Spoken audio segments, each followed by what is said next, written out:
This is Living in Color, a series about PoCs, which stands for People of Color, that looks at how our everyday experiences are shaped by the color of our skin. In this episode, we take a look at what it's like to be a PoC on popular dating apps like Bumble, Tinder, and Grindr.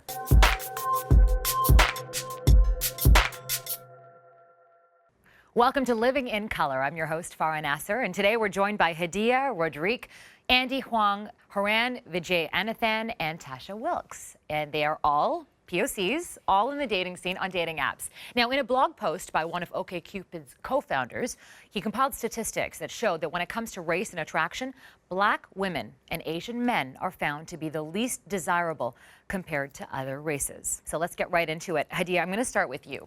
You have been on a few dating apps yourself, and you found that you weren't getting the types of matches that you, I guess, wanted. So you did a little social experiment. Tell us all about that.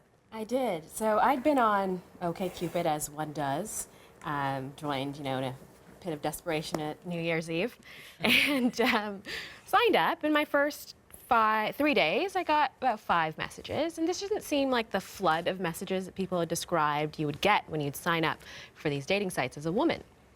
And I proceeded to be on OkCupid for about a year and a half, getting like 1 or 2 messages a day. And then I'm a scientist and I'm curious, and I was at the coffee shop with my friend Jessica, and I'm like, well, what would happen if I was white? And then she volunteered to be my guinea pig. And so we took some pictures, kind of mimicking some of the poses and putting her in some of the clothing that I was wearing in my original profile, took mine down, put hers up. And in her first 3 days, she received 49 messages. And how many did you read? 5. 5. Yes. And then, I knew people might say, oh, what if they just thought Jessica was more approachable or cuter or something? Like, we're the same height, same weight. But so I said, okay, fine. I'm going to put myself up as a white person. So I used my photos, got someone on buns to make you white. To make me white. I was wearing a blonde wig, had blue eyes, and she was the most popular of them all. More than Jessica, More than Jessica. She got 64 messages in the first 3 days. And so I think within the first 2 weeks, she was on par to get what I'd gotten in 6 months. Wow. Yeah. That, like, okay, white me, apparently very popular. Black me, less so. How did that feel? I mean, I expected there would be a Right. difference. Didn't think it would be that drastic. And the thing that I found really interesting is that the messages I was getting as my white persona were a lot more detailed, seemed to have actually read my profile, whereas I'd get like, sup girl, to my, the 2-word response. Yeah. And one person that actually I'd written to as Black me, who didn't respond, wrote to my white persona telling her how great her profile was. And I was like, yep, same profile that I had when I was Black. So that's incredible. Thanks. Wow. So that's some scientific data here. That's pretty incredible. I'm a social scientist. Yeah. No, I love that you did that. That's fantastic. So Andy, you and I spoke before about how, as an Asian man, you feel like you have to do twice as much on these dating apps as opposed to your white counterpart. Tell me about that. Yeah, I think I do have to do a lot more work, as in initiate more of the conversation and show the person that I'm, exciting and fun and interesting, especially when it comes to an interracial kind of partner versus my friends. Because I think there's like social norms and whatnot that they see with me that might make it uncomfortable. So I feel like I have more barriers that I need to, get over. Social norms like what? Well, not social norms, but cultural norms, like food-wise and things with my parents are going to be different. They're not used to it when they're used to dating people of similar ethnicities, and so they know that they're more compatible in certain ways. You also got somebody to take professional photos of you. I did. Was that part of it? I think, yeah, that's part of taking that extra step to be better and to stand out in the crowd is, I got to improve in all the areas, try to be more exciting and personable and all that stuff, but also from a look standpoint, I think it helps. Right. Okay. Tasha, you are mixed, and you've said to me that as a mixed woman, you feel almost divided. I mean, between like Black men and white men. Can you explain that to us a little bit more? Well, I find that I get very different responses. Okay. One is that with white men, I'm like the safe ethnic. So I'm slightly different, but because I'm half white, I culturally was raised white by my white mother. So I have that where like I can sit down and we can talk about like very Euronormative, Eurocentric things that are completely fine. Like I want to do a trip to Europe, but with Black guys, it's very different. It's, I get sexualized as being light-skinned. So I get like very aggressive interactions with them where they're like, oh, you're light-skinned, you're sexual pretty. ones. Yes, well, I get sexual from both. Okay. Like much more sexual than any of my friends, but like, Who are white? yeah. Wow. Okay. And they'll be very like, yeah, I'm like Nubian queen and like you're light-skinned, you're pretty. And I'm like, I'm not Nubian, Right. I'm Jamaican. Right. Like this is Yeah. okay. a little different there. Haran, you've spoken to people on dating apps that say that you don't look Sri Lankan and things like that. What does that feel like when you hear that? Well, the What is that first supposed to question is mean? what? Yeah, exactly. And I'm like, what does a Sri Lankan look like? So, the whole darker skin, the rounder faces, the features, and everyone's like, well, you look more North Indian or Middle Eastern, or I'm like, but that's not me. And I get that actually from both white folks as well as South Asians themselves. So even Sri Lankans themselves. So there's all that internalized stuff that's coming Shadeism, out. right? And shadeism and what they want to look like, what we're raised with, all that kind of stuff comes up as well. So my question back to them is like, what does a Sri Lankan look like? I guess, is there a fine line between dating and personal preference? Because some people might be watching and saying, okay, well, you guys may see this as race, but I just prefer to date white women, or I just prefer to date a certain skin color. Maybe you're nodding, so maybe we bring it up to all of you. So let's talk about that. Let's start with you, Hadia. Preference versus racism. I mean, you have to think about what are your preferences informed by, right? So did you grow up seeing black women portrayed as beautiful in magazines? Probably not. And so we are continuously sort of bombarded with a light-skinned, Eurocentric conception of beauty, and that's going to inform preferences. And it's not just white people who prefer white people. People of color prefer white people too. Like everybody prefers the white person because that's what we've been bombarded with. So it's that the people of color are preferring the white people. The white In some people are cases, preferring the white yeah. people, right? In some cases, Yeah. right? But I think one thing I hear is, I don't date X.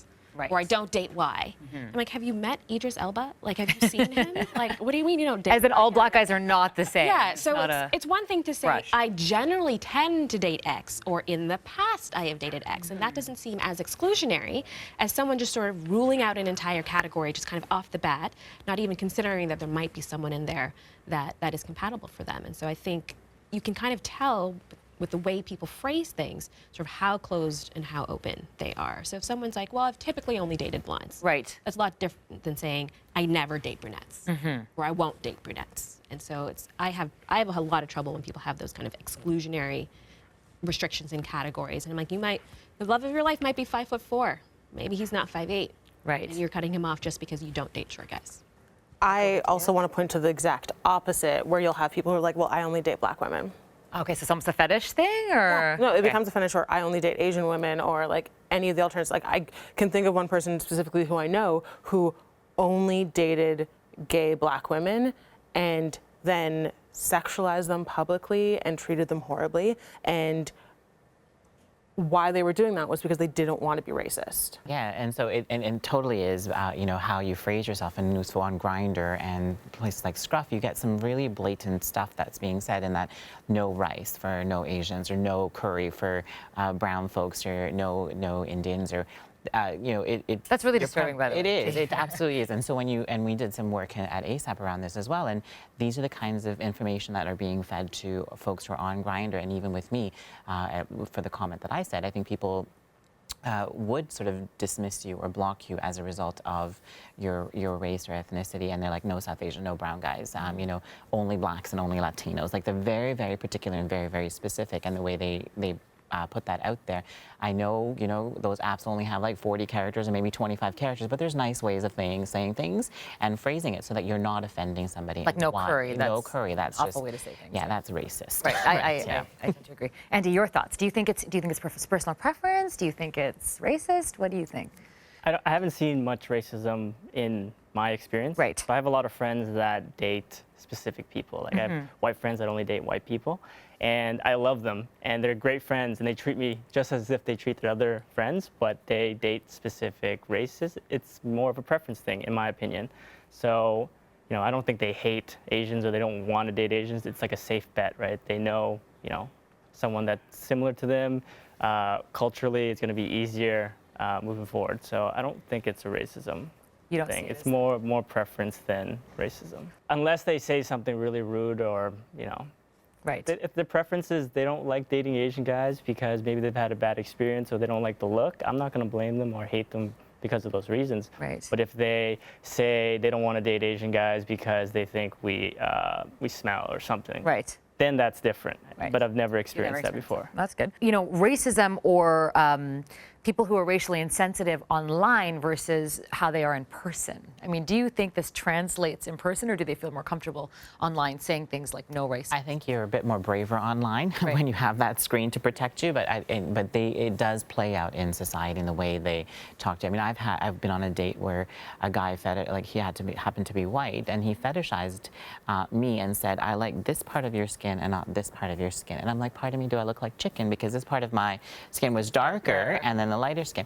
And so I'm like, do you feel this is right and this is appropriate for you to say to me, like, do I look like a KFC piece of chicken that you're going to order off the menu? Right. Like, you want the dark meat versus the light meat. So it plays out in different ways, and people just say, "Oh, that's just a joke," or it passes off. But it does have an impact on an individual when you say things like that, right?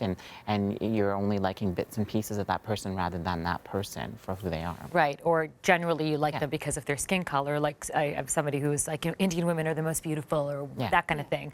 Like, is that problematic to see things like that in terms of like, again, painting that same brush? I mean, it's difficult because they might like the specific aesthetic look, but again, what is informing that preference? You have to think about, Right. you may have preferences, but what is driving those preferences? And I never hear anyone say, generally, like, "Oh, I don't date white people." Yeah. It's always a person of group of color, unless it's maybe a black person or person from a group that historically has been marginalized, and so they want to date someone who sort of gets their experience and what they're coming from, because as a black person, it can kind of be hard to explain racism to someone every day. Right. So I can kind of get that, but I've never heard a white person say, "I don't date white guys," or "I don't date white women." Okay. Do you guys tend to match more with I guess people who are visible minorities than you do with white people? Like, do you find it's no, even I think so. yeah?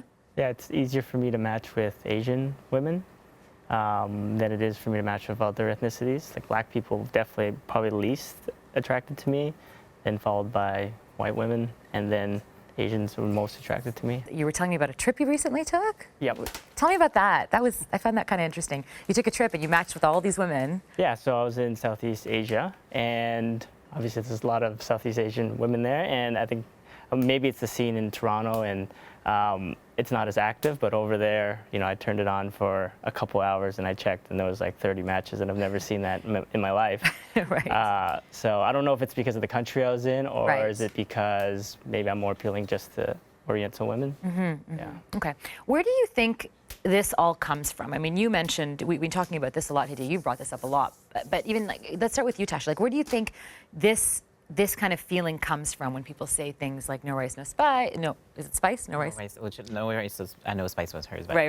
no rice, no curry. No curry, right. But it's like, where do you think these experiences, is it the media? Is it what we've been, is it magazines that we haven't seen people of color portrayed as beautiful, or in mainstream media? I think it's media, it's our society as a whole. It comes from everywhere. We're told what is beautiful, and what is beautiful is blonde and blue-eyed, 6 feet tall for men, ripped. Like, there's all these beauty standards that are put out there that we then have to perpetuate. So you have people from, like, I know in Jamaica, you have skin lightening creams that you cannot be beautiful unless you are bleaching your skin, and you will not be found attractive unless you have very bleached, damaged skin. And I think we have to remember too, and I'll get to all of you about this, but I think we have to also remember within our minority communities. I mean, and I know in my community, it's like, oh, well, she's too dark, you shouldn't marry her, you can't marry her. You know, it's like that whole old school mentality. So it's not just, we're not talking about Caucasian versus PoC. We're talking within our own communities this exists. Shadeism is real. Shadeism is real. Misogynoir So is real.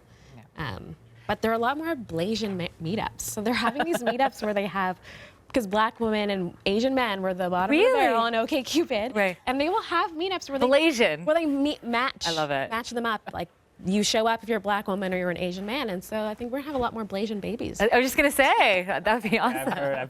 I've matched with some black women. They're like, oh yeah, I'm looking for a Blasian baby. Like, that's their goal, and they're like super excited I about love it. it. I love it. Where do you think this comes from? Where do you think you know, this thought that the people of color, I mean, Asian men, black women, that they're not the most desirable. I think you know it's a status symbol to have someone white on your arms or someone of a different race, because then you're challenging society, you're challenging norms, and there's that thing that goes on in their head. And it's also, some people are just running away from their culture too, because they've had such a negative experience with their culture. So you know, I tend to date a lot of South Asian men and men of color, and then sometimes I hear, you know what, you're different from the other South Asian men. You seem to have it together. There's no drama. And I'm like, well, maybe because I got therapy, but I don't know what that situation is. But you can't paint everybody with the same way. So it's our personal experiences. It's how society portrays what beauty is, Right. and how you sort of, you know, navigate through all of that stuff. Right, right. Where do you think, Andy, does it come from? Well, from one perspective, I know growing up, it was, especially not so my parents, but maybe my grandparents and their generation. My grandma's always like, you should date a Vietnamese girl, and so then I can communicate with her and speak with her. And she is racist, but I think that's just her generation. So I think that plays like a huge role as when you're being raised and who you're being raised by, and the influence that those people have on you. What can be done, if anything, on these dating apps to be more inclusive, or is it that this is more cultural and it's not up to these dating apps? That question. And also, what do you want people to take away from this experience, from this show today? Hadia. I think that the apps are a reflection of society. So the app can't be responsible for like shaping society, making it less biased or racist. That's not their job, or not going to happen. But I think that people should just kind of think about, you know, who do I prefer? Why do I prefer them? Can I step outside that box and sort of see someone for who they are? Because I think we're missing out on a lot of really interesting and great people when you don't do so. Yeah, good point. We need to stop idealizing white beauty when there are so many beautiful people who don't fit into the box that we've described as beauty. Like, I meet so many like great people who have amazing personalities who are, I find, physically attractive, and they're not white. They don't, but the thing is, they're not all the same. They're each individual in who they are, and what they bring to the table is more attractive than me deciding, well, I don't like white people or black people or anybody else. Right, so we all have to be a little bit more open-minded. I'll turn it over to you, Haran. I think two things. So be kind when you're posting things on on those apps. Like, don't say blatantly racist things. If it is a preference, say, you know what, this is my preference, and I apologize if I don't approach you, or things like that.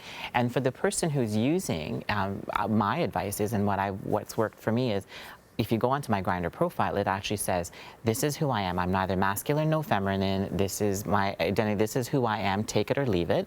I don't want to hear anything else. So it's really taking charge of who you are and how you want to portray yourself on these apps, and then connecting with those individuals. And again, you may not end up with your ideal beauty person that you've idealized yourself with, but there might be someone out there who is that perfect match. And do looks really matter to you as an individual, and how you can navigate that. Right. I love one thing that you said. I just want to say it again. Don't apologize for who you are and what you want. Exactly. So to go into what you said with apps, so my experience with most of the dating apps is it's definitely photo first. Things like that really don't help with the situation. And so if there's a way to change kind of the dating scene where we look at personality traits first, or maybe what their interests are, I think that would be a great start, instead of looking at photos first. So the profile should weigh as much as the photo. Like, you Yeah. should have maybe a longer profile or more information. Exactly. Just how people look. Yep. Well, I've certainly learned a lot from all of you. A really dynamic discussion. I thank you all for coming and being part of it. Awesome. And thank you for watching Living in Color.